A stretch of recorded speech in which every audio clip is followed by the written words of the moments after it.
We have more for your ears only. I'm Catherine Herzog. I'm David Alpern with this quote from the news: cordial and friendly. That was the assessment by both sides after initial talks between Taliban rebels and the government of Pakistan, though experts saw huge barriers to an agreement ending their violent struggles. Now this. Yeah, it's all that stuff. Yeah.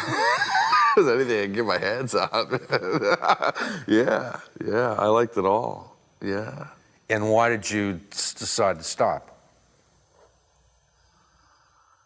You get panicked. It was, I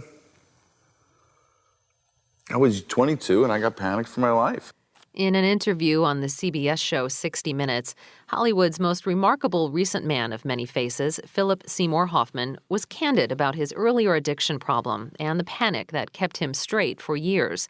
But then there was a recurrence, prompted by prescription pills, according to some reports, a return to rehab, and shocking death with a needle in his arm and multiple heroin packets close at hand. The Oscar-winning actor's death predictably brought renewed media attention to a spreading heroin epidemic in the United States. And while politicians argue about the impact of recent relaxation of marijuana laws in many places, some experts say the more important gateway now may be lax prescription and customer misuse of common opioid pills such as OxyContin. To examine the dynamics behind Hoffman and heroin, for your ears only, we're joined now by Dr. Andrew Kolodny, Chief Medical Officer and Senior Vice President of the Phoenix House Foundation and President of Physicians for Responsible Opioid Prescribing. Welcome to the program. Thanks for having me. What are the best figures you have for the growth in heroin use and fatalities? What we have right now in the United States is an epidemic of people addicted to opioids. When I say opioids, I'm referring to drugs that are derived from the opium poppy, which include heroin, but also include painkillers.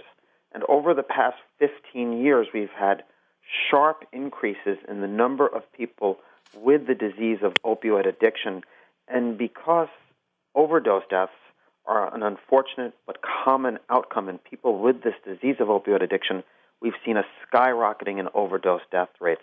So drug overdose deaths in the United States are about 40,000 a year right now. For the past 15 years, each year we've set a new record, and the bulk of these 40,000 drug overdose deaths are from opioids. And what portion of heroin use these days could you link to earlier addiction or misuse of prescription pills?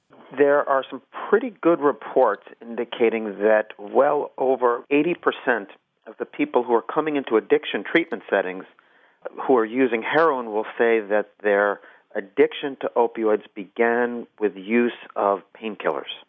Well, the reason for switching to heroin is often the cost. How much less expensive is it? An oxycodone pill, they call them Roxys on the street or Blues, a 30-milligram oxycodone sells for about $30.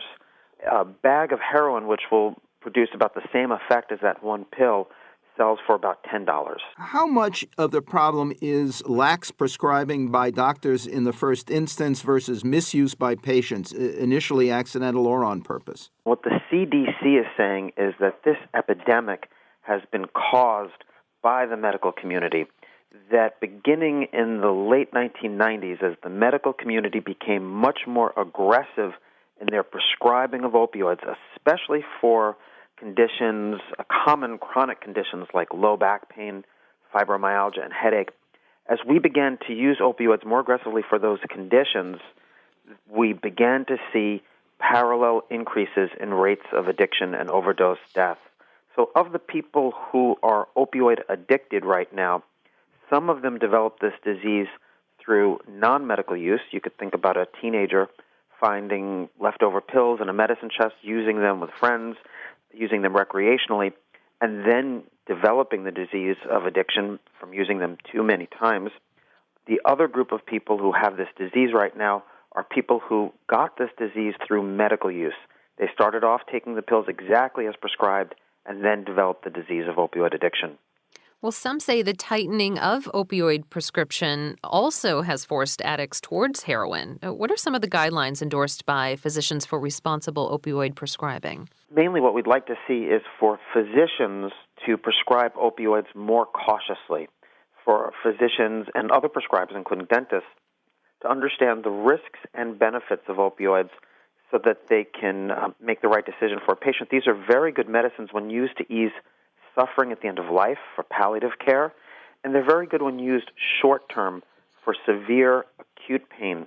But for the bulk of patients who are consuming opioids in the U.S., they have low back pain, fibromyalgia, headache. These are conditions where opioids are more likely to hurt patients than harm patients, and that's the message that my group is trying to get out to the medical community. There are some restrictions on opioids that are appropriate. For example, opioids are not just prescription drugs, but they're controlled substances, and they're put into categories that prohibit refills, that require that the patient goes to the pharmacy with a prescription in their hand to make it so that doctors don't phone them in easily. And these are things that make a lot of sense. Vicodin, though one of the most commonly prescribed medicines in the United States, prescribed more frequently than even blood pressure medications and cholesterol medications, that drug has been in the wrong category, so that doctors were able to give patients 6 months' worth of medicine at one time. They could write prescriptions on their stationery, easily phone it in. We believe that that drug needs to be put into the appropriate category, which is the same category as Percocet or OxyContin. Now, it is true that the medical community is now beginning to prescribe a bit more cautiously, and some of the manufacturers of opioid medications are making the pills more difficult to crush and snort, and that those changes are associated with a shift toward heroin use as it becomes more difficult to access pills on the black market, or as they get more expensive, or if you're looking for a pill that you could easily crush to snort or inject, that's a reason you might turn to heroin. And I think the answer to this dilemma isn't that we shouldn't have appropriate restrictions on these medications, but for the millions of Americans who have this disease of opioid addiction right now, we have to see that they can access effective treatment. It's clear that Philip Seymour Hoffman knew his problem, wanted to be clean, was clean for quite some time, and recently went back to rehab after a relapse. And I've read that getting clean itself can have negative consequences because the body loses its tolerance it once had for the drug, so that even later, even judiciously smaller doses can be dangerous or fatal. Yes, that's absolutely right. So the real treatment options that make sense for people with this disease, really, I think there are two that make sense. One would be the use of a medication called buprenorphine. It can control their cravings, it doesn't give them a euphoria, and they're able to work on their recovery and hopefully come off of the medication at some point. The other option is to detox them, but instead of sending them home after a few days or even 30 days, for that individual to spend a few months, hopefully more than 3 or even more than 6 months, in a long-term residential treatment program, allowing the brain to heal, allowing them to work on recovery. And someone like that stands a pretty good chance of not relapsing immediately when they come out of the facility. Dr. Andrew Kolodny is Chief Medical Officer and Senior Vice President of the Phoenix House Foundation and President of Physicians for Responsible Opioid Prescribing. Quote from the news, cigarettes and providing health care just don't go together. That was CVS Chief Executive Larry Merlot announcing that the pharmacy chain would stop sales of tobacco products after a recent Surgeon General's report that 50 million Americans still die each year from tobacco-linked diseases. Next, Washington walks back from immigration reform and toward another debt ceiling standoff. For your ears only.